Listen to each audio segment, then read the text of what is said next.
Major things last 24 hours నుంచి అయితే ప్రపంచానికి మొత్తం అమెరికాకి ప్రపంచానికి ఒక పెద్ద షాకింగ్లో ఉండిపోయారు. అండ్ నిజానికి అది కూడా ఇండియా వల్ల. సో యుఎన్ కానీ లేకపోతే వెస్టర్న్ కంట్రీస్ కానీ అలానే ముఖ్యంగా అమెరికాకి ఇది ఒక పెద్ద షాకింగ్ న్యూస్. అసలు ఏంట్రా ఈ షాకింగ్ న్యూస్ అనుకుంటున్నావా, చెప్తా వీడియోలో. అండ్ నెంబర్ 2, రష్యా మళ్ళీ ఉక్రెయిన్ మీద 1 కాదు 2 కాదు 100 డ్రోన్లతో అటాక్ చేసింది. అలాగే మిసైల్ కూడా యూజ్ చేసింది. సో ఒక పక్కేమో అక్కడేమో మీటింగ్స్ జరుగుతున్నాయి, ద పీస్ మీటింగ్ అని, సీజ్ ఫైర్ ఏమి అవ్వలేదు. బట్ ఈ గ్యాప్లో పుతిన్ అన్ప్రెడిక్టబుల్గా 1 కాదు 2 కాదు 100 మిసైల్తో దాడి చేశారు. ఏదైతే అనుకోకూడదో అదే జరిగింది. 25 సంవత్సరాల నుంచి డిప్లొమాటిక్స్ మొత్తం, అమెరికాలో ఉన్న డిప్లొమాటిక్స్ మొత్తం ఎలాంటి విషయం అయితే జరగకూడదు అనుకున్నారో అదే జరగబోతుంది, జరిగింది కూడా. అది ఏంటంటే మెల్లమెల్లగా చైనా ఇండియా వైపుకి టర్న్ అవుతుంది. సో ఇండియా చైనా కొంచెం బాండింగ్ కొంచెం దగ్గరయ్యే రోజులు వచ్చాయి. సో ఈ విషయాలన్నీ, ఈ 2 విషయాలు సో ఈ వీడియోలో క్లియర్గా చాలా షార్ట్ కట్లో డిస్కస్ చేసుకుందాం. అది చందు ఆర్సీబీ, ఎలా ఉన్నారు అందరూ?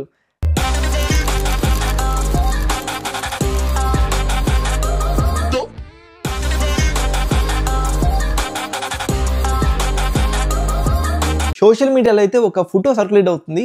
ఆ ఫోటోలో ఏముందంటే ఇండియా చైనా ఒక పెద్ద పవర్ లాగా, ఒక పెద్ద ఎదిగిన దేశాల్లాగా చూపిస్తా అమెరికాని పాదాలతో తొక్కేస్తున్నట్టు ఇంచుమించు అలాంటి ఫోటో అయితే సర్క్యులేట్ అవుతుంది.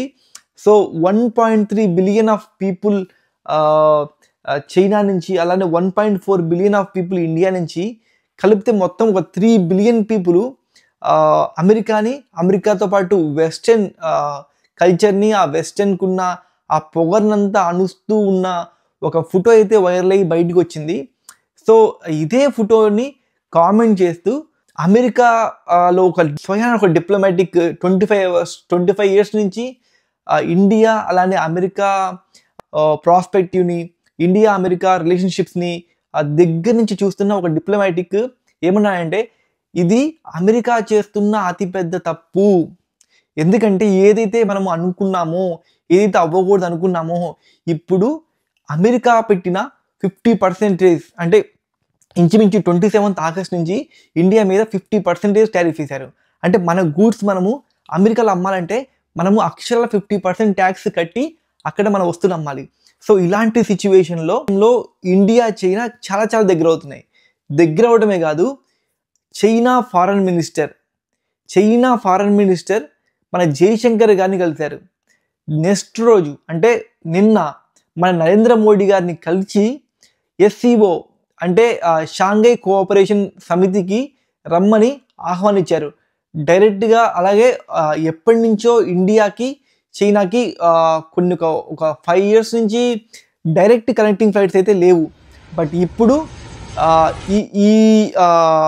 ఈ ఫార్మేట్ వల్ల, ఇప్పుడు జరుగుతున్న సిచ్యువేషన్ వల్ల పూర్తిగా డైరెక్ట్గా ఇండియా నుంచి చైనాకి డైరెక్ట్గా ఫ్లైట్స్ స్టార్ట్ అయితే అవ్వబోతున్నాయి. అండ్ నెంబర్ 2 ఏంటంటే, ఈ సమితికి వెళ్ళటమే కాదు మోడీ గారు, సో కొద్ది రోజుల్లో చైనాకి సంబంధించిన కొన్ని డిప్లొమాట్స్ కూడా ఇండియాకి వస్తారు. అలాగే చైనా అధ్యక్షుడు జింగ్పింగ్ గారు కూడా వస్తారు. మీకు గుర్తుండే ఉంటుంది, తమిళనాడుకి కూడా చైనా అధ్యక్షుడు అయితే ఒక 3-4 ఇయర్స్ బ్యాక్ అయితే మహాబలిపురం అయితే వచ్చి వెళ్ళారన్నమాట. సో అయినా సరే మనము దాని తర్వాత టిక్ టాక్ బ్యాన్ చేసాము. అలానే ఈ గాల్వాన్ లోయలో మన కోవిడ్ టైంలో చాలా ఫైటింగ్ అయితే జరిగింది. సో అప్పుడు టిక్ టాక్ మనం బ్యాన్ చేయడమే కాదు, సో ఈ టిక్ టాక్ బ్యాన్ చేయడం వల్ల మనకి ఇండైరెక్ట్గా మనకి టిక్ టాక్ వల్ల చాలామంది సెలబ్రిటీస్ అయ్యారు. అసలు చాలా కొత్త టాలెంటెడ్ కూడా వచ్చేసింది మార్కెట్లోకి. సో ఇండియా తర్వాత దాన్ని బ్యాన్ చేసింది కొన్ని ఇష్యూస్ వల్ల. బట్ దీనివల్ల డైరెక్ట్గా, అంటే ఇది మనకు తెలియదు, డైరెక్ట్గా ఎవరు దీనివల్ల లాభపడ్డారు? అమెరికా. ఇప్పుడు ఫేస్బుక్, అలాగే ఇన్స్టాగ్రామ్, యూట్యూబ్, సో వీటన్నిటిని రీప్లేస్ చేసింది టిక్ టాక్ ఆ టైంలో, ఆ కోవిడ్ టైంలో. బట్ దాన్ని కూడా బ్యాన్ చేయడం వల్ల సో కొంచెం చాలా వరకు షేర్ మార్కెట్, ఆ డబ్బులు మొత్తం కూడా అమెరికాకి వెళ్ళిపోయాయి. సో ఇప్పుడైతే సిచ్యువేషన్ అయితే పూర్తిగా కంట్రోల్కి వచ్చినాయి. సో ఇప్పుడైతే ఇండియా అలాగే చైనా కొంచెం ఫ్రెండ్షిప్ జోన్లో అయితే ఉన్నాయి. దీన్ని అయితే చూసి మన ట్రంప్ గారి యొక్క భజన బృందం అయితే తట్టుకోలేకపోతున్నాయి. అండ్ పాయింట్ నెంబర్ 2, ఇది చాలా చాలా పెద్ద పాయింట్, అసలు మిస్ అవ్వద్దు. రష్యా మళ్ళీ ఉక్రెయిన్ మీద దాడి చేసింది. అది కూడా 1, 2 కాదు, 100 మిసైళ్లతో, 100 డ్రోన్లతో. ఇది వాళ్ళ ప్రజలు అంటారు ఇది నైట్ మేయరు, మాకు అతి పెద్ద మర్చిపోలేని రాత్రి అని. ఒక పక్కనేమో సీజ్ ఫైర్, ఒక పక్కనేమో పీస్ ఫైర్. పీస్ని మనము నేనే పరిచయం చేసి అనే ట్రంప్ గారు అక్కడ కూర్చోబెట్టి అంత పెద్ద మీటింగ్ జరుగుతుంటే, ఓ పక్కేమో ట్రంప్ గారు మాత్రం చెప్పంటే రష్యా వింటది అన్నట్టు మాట్లాడుతుంటే, ఒక్కసారిగా 100 డ్రోన్లు మిసైళ్లతో మళ్ళీ ఉక్రెయిన్ మీద దాడి చేసింది. ఒక్కసారిగా ప్రపంచం అంతా మొత్తం ఒక్కసారిగా ఆశ్చర్యపోయిందనమాట. సో ఇలాంటి సిచ్యువేషన్లు అయితే జరుగుతున్నాయి. పుతిన్ గారు అయితే అన్ప్రొటెక్టబుల్గా ఉన్నారు. సో నెక్స్ట్ నిమిషంలో ఏం జరుగుద్దు కూడా ప్రపంచంలో అర్థం కావట్లేదు. ఎప్పుడు లేరనుకున్న వాళ్ళు ఫ్రెండ్స్ అయిపోతున్నారు. ఓ పక్క ఈ యుద్ధం ఆగిపోయింది, మొత్తం నేను సెటిల్మెంట్ చేసా అన్న ట్రంప్ గారు. సో అక్కడి నుంచి మళ్ళీ రష్యా అయితే మళ్ళీ ఉక్రెయిన్ మీద దాడి చేయడం. సో ఇలా అంట్రెస్ట్ అయితే చాలా చాలా చాలా చాలా క్రియేట్ అవుతుంది ప్రపంచంలో. సో నెక్స్ట్ స్టెప్ ఏం జరుగుతుందో, నెక్స్ట్ డే ఏం జరుగుతుందో ఎవరికి అర్థం కావట్లేదు. This is called unpredictable moment. So అది ఈరోజు అయితే టాపిక్. సో మీరు చెప్పండి, మీరు అమెరికా వైపా ఇండియా వైపా? సో ఇండియా వైపు అయితే ఏ ఇండియా అని కామెంట్ చేయండి.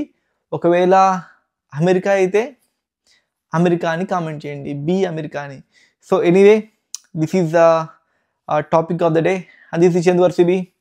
ఎలా ఉన్నారు అందరూ? And good bye, signing of.